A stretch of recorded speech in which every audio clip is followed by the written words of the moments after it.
હે ફ્રેન્ડ્સ, તો જો ખાલી વાસણ કરવાના હતા તો વાસણ કરી લીધા. પછી મને એમ થયું ગેસ પણ સાફ કરી લઉં. ઓકે, હવે ગેસ સાફ કરતી હતી ને તો મને વિચાર આવ્યો હાલો પ્લેટફોર્મ પણ સાફ કરી લઉં.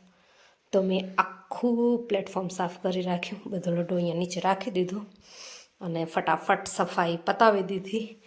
એટલે કિચન થઈ ગયું ક્લીન. બરાબર, હવે એક કામ પતાવી લઈને ત્યાં બીજું કામ આપણા માટે રેડી થતું હોય. બતાવું તમને, આ જુઓ,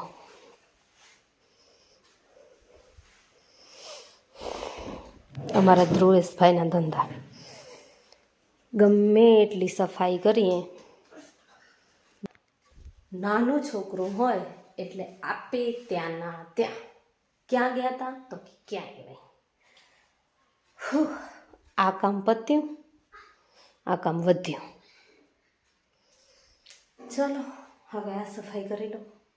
હે ફ્રેન્ડ્સ, તો બસ બધું જ કામ થઈ ગયું ને એકદમ ફ્રી થઈ ગઈ. અને અત્યારે વાગે છે 6.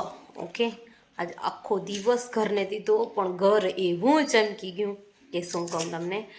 તો બસ ધ્રુવેશભાઈ અહીંયા કણે નાસ્તો કરે છે એનો, અને મને પણ ભૂખ લાગી તો હવે હું મારા માટે બનાવીશ મસાલા પાપડ. પછી મસ્ત એન્જોય કરશું મસાલા પાપડ. આ એક જાતની ટ્રીટ જ છે, કેમકે મને મસાલા પાપડ બહુ ભાવે. તો કોઈ કામ એવું અઘરું લાગતું હોય ને તો એ કામ પહેલું પતાવું અને પછી મસાલા પાપડ એક ટ્રીટ તરીકે ખુદને ગિફ્ટ કરું. આપવું જોઈએ, મોટિવેશન જોઈએ ને કામ માટે. તો બસ હાલો હું ફટાફટ મસાલા પાપડ બનાવી લઉં, પછી તમને મળું.